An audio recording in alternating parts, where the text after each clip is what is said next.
All right, let's dive right into this explainer. Today, we're decoding something huge, your soul purpose. The answers to living your true life are absolutely out there waiting for you. But as our source material points out, no one is just going to hand them over. You've got to go out and grab them yourself. Now, I know we're starting a bit heavy today, but how much do you actually fear death? A lot? A little? Not at all? Just take a quick second and be honest with yourself, because your answer to this is actually the ultimate clue to whether or not you're living your true life right now. I know that sounds intense, but stick with me. Psychiatrist David Viscott hit the nail on the head with this one. He pointed out that our dread of the end isn't actually about the end itself. It's just a symptom. It's a symptom of the silent suffering we experience when we know deep down that we aren't fulfilling our true purpose. We aren't really terrified of the biological end. We're terrified of never having truly lived. Okay, section 1, clues to your soul purpose.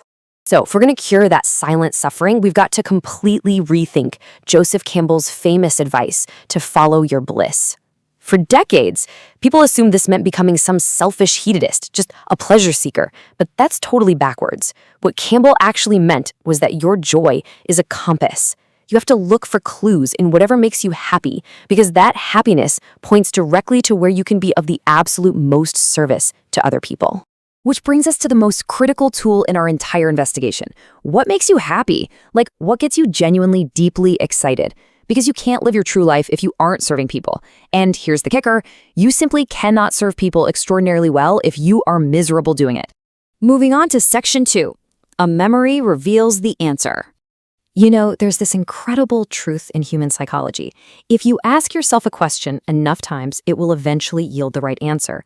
The problem, we just give up too soon. Take the author of our source material. He was a highly paid ad executive. He was making great money, doing the whole corporate thing, but his persistent, awful fear of death proved he wasn't living deeply. But instead of throwing in the towel, he just kept asking himself, what makes me happy, over and over again? And eventually, a vivid, colorful memory bubbled up to the surface. Just map out his incredible breakthrough. Years ago, he was that despairing executive. But then his brain served up a memory from 10 years prior. He remembered giving a speech about his own recovery from addiction. Now, he was running a high fever, he had the flu, he felt absolutely terrible, but he spoke so freely and passionately that the audience literally jumped to their feet cheering. And that memory sparked a massive epiphany during a moonlit drive later on. He realized that teaching, writing, and performing were his true calling. And that's when it clicked. He finally grasped the profound truth behind Anais Nin's words. The sheer intoxicating joy of reaching people that night, of truly serving an audience, had briefly cured his silent suffering. It gave him an exact blueprint of what his true life was supposed to look like.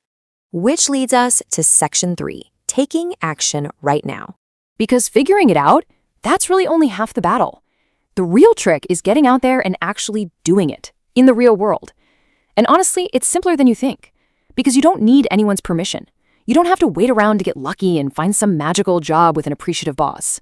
If writing makes you happy, start a newsletter today. If speaking brings you joy, spin up a free weekly workshop right now. The secret is taking immediate action without waiting for an invitation. Our executive didn't wait around. He took massive, immediate action. He proactively hired a highly impressive speaker named Dennis Deaton for a breakfast meeting. While watching Deaton completely captivate the room, our guy made a silent vow to work with him. And then he just ground it out. He joined the company as a marketing director, worked his way up to seminar presenter, and eventually shared the national stage, getting such crazy applause that someone in the audience jokingly shouted, "Dennis who?" He literally manufactured his own dream life through sheer action. All right, section 4, the unbeatable power of happiness. Because guys, the data is wild on this. When you actually pursue your soul purpose, you unlock a literal 10x multiplier. Whatever goal you have, financial, professional, personal, you can reach it 10 times faster if you are genuinely happy doing the work. Happiness is the ultimate multiplier of human effort. The business reality here is just undeniable. Look at the corporate training data. Happy salespeople consistently sell at least twice as much as unhappy ones. And here is the total paradigm shift. Most people think the successful ones are happy because they sell more. Nope, it's exactly the opposite. They sell more and make more money because they are happy. To borrow a line from J.D. Salinger, this happiness is strong stuff. And it seriously is. When you're operating in your true life, That kind of happiness is more energizing than a double espresso, more mind-expanding than anything else, and honestly, more intoxicating than champagne under the stars.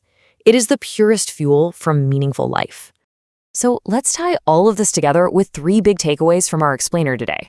First off, you absolutely must fiercely cultivate happiness in yourself. Literally refuse to be miserable. Second, use that joy to be of extraordinary service to others. And third, just watch as that combination generates the boundless, unstoppable energy you need to become exactly who you want to be. And that brings us to the end. I want to leave you with this one final provocative question to carry with you today. Will you know, as you lie on your deathbed, that you actually lived your true life? Make your happiness your compass, starting right now. Follow what excites you. Serve others with that excitement, so that when the end finally does come, you have absolutely zero fear, because you know for a fact that you truly lived.